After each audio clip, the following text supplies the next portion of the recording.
What is up, alienARMy? I am Oculus, the alien next door, purveyor of esoteric lore. And today our esoteric topic, we are going to be talking about the vertex in astrology. What does it mean? What are its mythological origins? What is the root word that vertex basically ascended from? We're going to talk about all of that now, and especially what does it mean in astrology for fate and destiny. So let's get into it. The vertex is a point on the natal chart which can only be calculated utilizing the native's exact birth time. So make sure you have the exact birth time for you, or if you want to look up someone else's vertex, because that's the only way that you're going to find it accurately.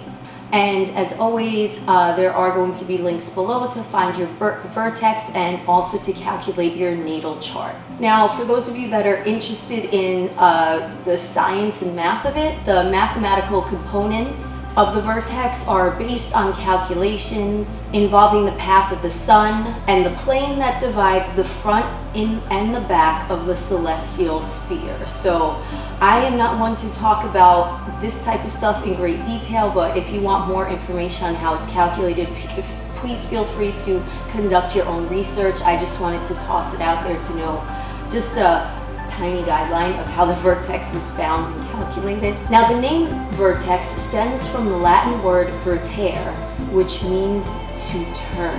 And the mythological origins of this point also refer to a changeable character, a shapeshifter named Vertumnus. Now, Vertumnus was a figure in Roman mythology who was recognized as being the god of metamorphosis in nature and in life.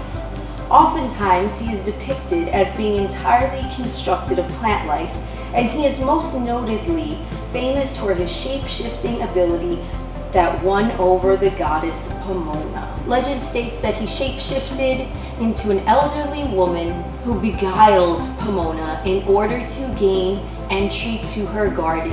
And upon doing so, they fell in love and were married, which was his intention the entire time. She just didn't allow anyone access into her garden, so he shape-shifted into a seemingly innocent old woman, and then he appeared, he's like, boom, let's get married, and she basically was like, okay, and they lived happily ever after. So with this being said, it's no wonder that the vertex in astrology is many times thought to bring about significant and destined encounters in one's love life, which sometimes may even leave the individual into a totally different person from who they were prior to that encounter. Natally, the vertex is always located on the right side of one's birth chart, and therefore can be viewed as somewhat of a mirror of what others expect from us. As the vertex is found only in houses 5, 6, 7, and 8, the social houses of the natal chart, it almost always means that another person will be involved in its energy, especially during strong transits. It is also known as the electrified ascendant, or the third point on the native's chart. The first point being the ascendant, the second point being the midheaven, the third point being the vertex. So if the ascendant is how others see us on a personal level, and the midheaven is what others see on a grand scale regarding us, the vertex is what energy others would expect to get from us upon a personal encounter. And this is because, being that it's on the social side of the chart, it's almost always going to have to do with the other person. So when someone is dealing with someone else, the other person is going to pick up that vertex energy and expect it from you. So it's somewhat like a mist that hangs around our aura, and even when it's not consciously being expressed, it still lingers in the air. The vertex-anti-vertex axis in the birth chart is commonly referred to, as we mentioned, as the electrified axis, as transits here, especially to the vertex, oftentimes bring about a swift change in the native's experience. The vertex-anti-vertex axis will always be among two opposite signs, okay? So for example, once you know what your vertex sign is, your anti-vertex is always going to be the opposite of that sign. So for example, Aries, Libra, Taurus, Scorpio, so on, right? And the vertex is actually considered to be the more powerful axis, but also keep in mind the sign of the anti-vertex, because if a planet is in strong conjunction with the point of the anti-vertex, it's going to form an opposition to the vertex. So you kind of get the idea there a little bit. And since the vertex is a point on the chart, its energy tends to be amplified more so during a transit of a celestial body rather than being just in the chart of the native itself.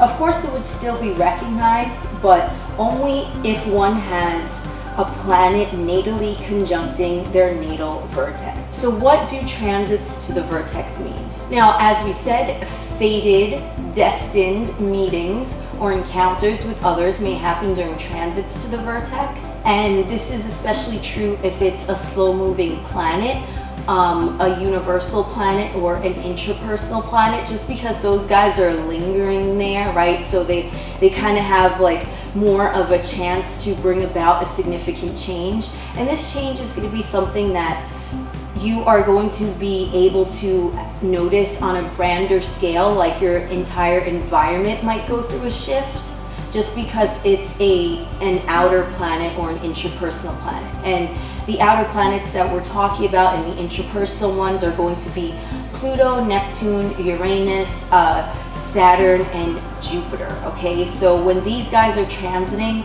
the vertex and they're especially conjunct the vertex, there might be significant outer changes in the environment that occur. Now, transits to the vertex from a personal planet or celestial body may also bring about noticeable change, though these changes may be felt internally or personally rather than seeing it on a grander scale in one's environment.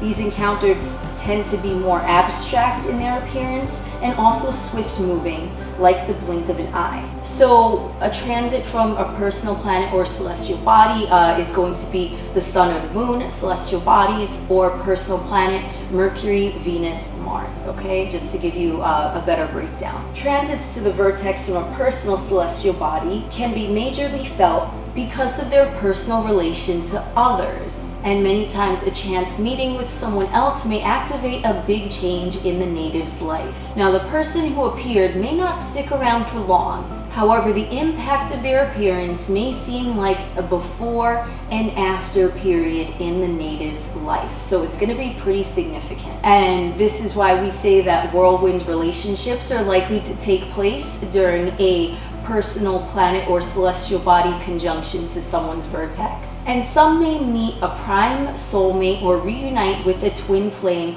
whilst this transit is taking place. On the other end of the spectrum, a karmic relationship may appear in the native's experience during a transit to their vertex from a personal planet or celestial body. Encounters with individuals brought on by a vertex transit will seem destined, like you have known them for an eternity, and vice versa. Their persona may awaken something that has been lying dormant within you for a long, long time. And after this encounter, the native may not view themselves or their life experience in the same way again.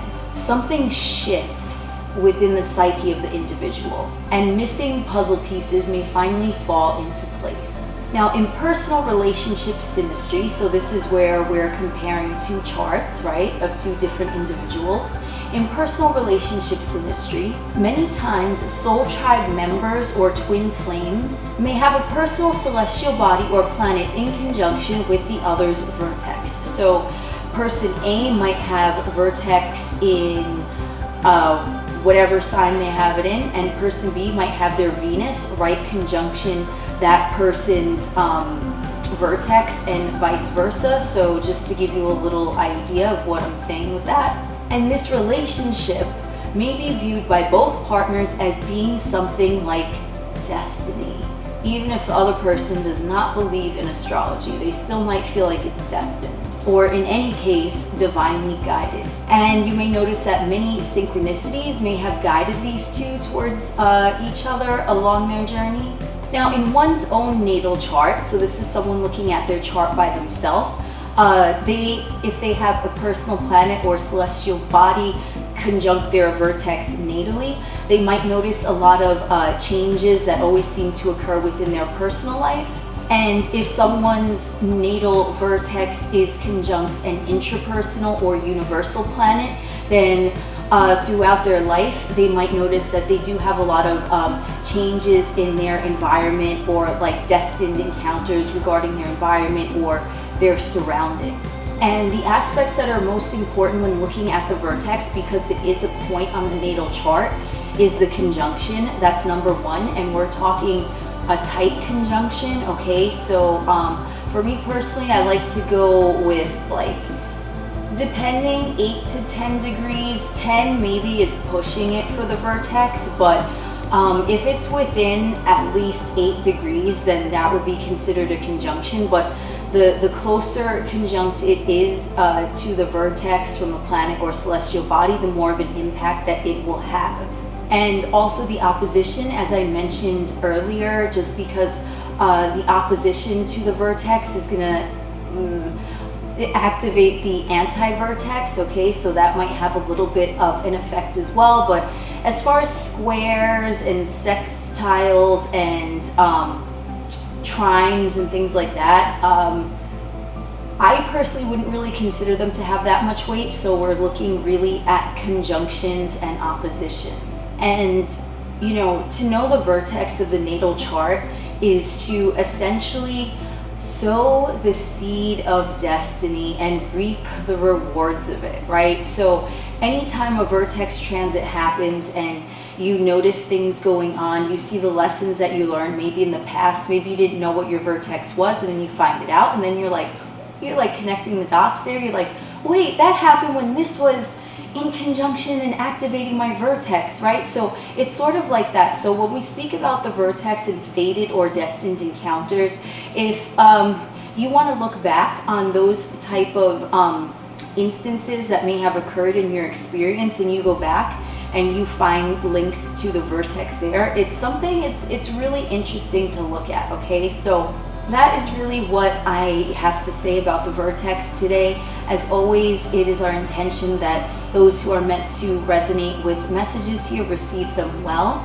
I am Oculus, the alien next door. We will chit chat again soon. As always, peace, whoosh, good vibes, and namaste.